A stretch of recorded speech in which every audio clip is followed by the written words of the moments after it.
మీ సందులో ఉండే కౌన్సిలరో మీ కార్పొరేటరో ఎమ్మెల్యేతోనో మంత్రులతోనో కలిసి పని చేయించుకోకపోతే మీ పనులు అక్కడనే ఉంటాయి. రేపు ఈ విడత కాదు, రెండో విడత ఏప్రిల్లో మళ్ళా ఇందిరమ్మ ఇండ్లు ఇచ్చేది ఉన్నది. పేదోళ్ళు ఇండ్లు కట్టుకోవాలంటే మీ కౌన్సిలర్ మంత్రి దగ్గరకు పోయి కూర్చొని ఇల్లు మంజూరు చేయించుకొని రావాలి. ఎమ్మెల్యేతోని పని చేయించుకోలేనోడు, మంత్రులతోని పని చేయించుకోలేనోడు ఇవాళ కష్టమవుతుంది అభివృద్ధికి. అందుకే డాక్టర్ సంజయ్ గారు జగిత్యాల మున్సిపాలిటీని అభివృద్ధి చేయాలని ఇవాళ కాగితాలు తీసుకొచ్చి ఇచ్చాడు. జగిత్యాల పట్టణంలో మెయిన్ రోడ్డును మొత్తం విస్తరిస్తామనేది ఈరోజు అడిగినరు.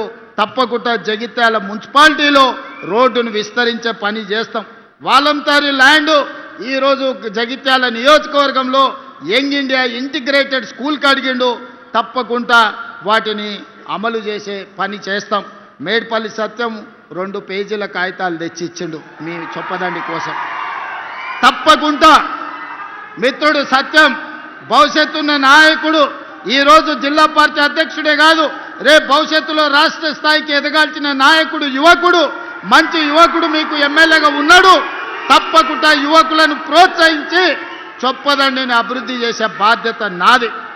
అదేవిధంగా ఇవాళ గుళ్ళ గురించి వేములవాడ మా ఆది శ్రీనివాస్ అన్న నువ్వు రావాలి అని నన్ను అడిగిన. వేములవాడ రాజన్న దర్శనం నేను పోదామని మొత్తం తయారు చేసిన. ఎంబడే కొంతమంది పెద్ద మనుషులు వచ్చారు. అన్న వేములవాడ పోయిన వాళ్ళకి ఎవరికి పదవి ఉండలేదు, పోయి వచ్చినాక పదవి పోతుందని వచ్చి నాకు చెవులో చెప్పారు.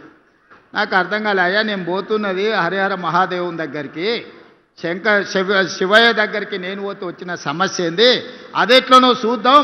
ఇట్లాంటి అపవాదులు శివయ్య మీద ఉండొద్దు, ఏదేమైనా సరే నేను వస్తపా అని వేములవాడ రాజన్నను దర్శనం చేసుకుని 150 కోట్ల రూపాయలు నిధులు కేసీఆర్ మాట ఇచ్చి శివయ్యను మోసం చేస్తే వేములవాడ రాజన్న అభివృద్ధికి 150 కోట్ల రూపాయలు మంజూరు చేసి ఇవాళ పనులు జరుగుతున్నాయి. ఆ తర్వాత నేను సర్పంచ్లో 66% సీట్లు గెలిచిన. అంటే శివయ్య మనల్ని ఆశీర్వదించినట్ట, శివయ్య మన పదవి పోగొట్టినట్ట? ఒక్కసారి ఆలోచన చేయండి. ఇవాళ అదే కాదు, మా ధర్మపురి లక్ష్మీ నరసింహస్వామి మందిరాన్ని గురించి మా లక్ష్మణ్ చెప్తున్నాడు, కొండగట్టు హనుమంతుని గురించి మా సత్యం చెప్తున్నాడు, మా వేదిక మీద ఒక్కొక్కరు ఒక్కొక్క మందిరం గురించి చెప్పారు. అందుకే మిత్రులారా నేను ఒక మాట చెప్పదలుచుకున్నా.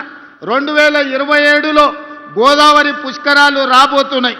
ఈ గోదావరి పుష్కరాల కోసం ఆదిలాబాదు బాసర నుంచి ఖమ్మం జిల్లా భద్రాచలం వరకు ఎన్ని టెంపుల్స్ ఉన్నాయో, ఎన్ని గుడులు ఉన్నాయో, చిన్న కాళేశ్వరం నుంచి మొదలు పెడితే మంతన్లో ఉండే టెంపుల్స్ నుంచి ప్రతి మందిరానికి పూర్తి స్థాయిలో ప్రణాళిక చేసి వీటికి అవసరమైతే 4-5 వేల కోట్ల రూపాయలు ఖర్చైనా ఈ మందిరాలన్నిటిని అభివృద్ధి చేసే బాధ్యత నేను తీసుకుంటా.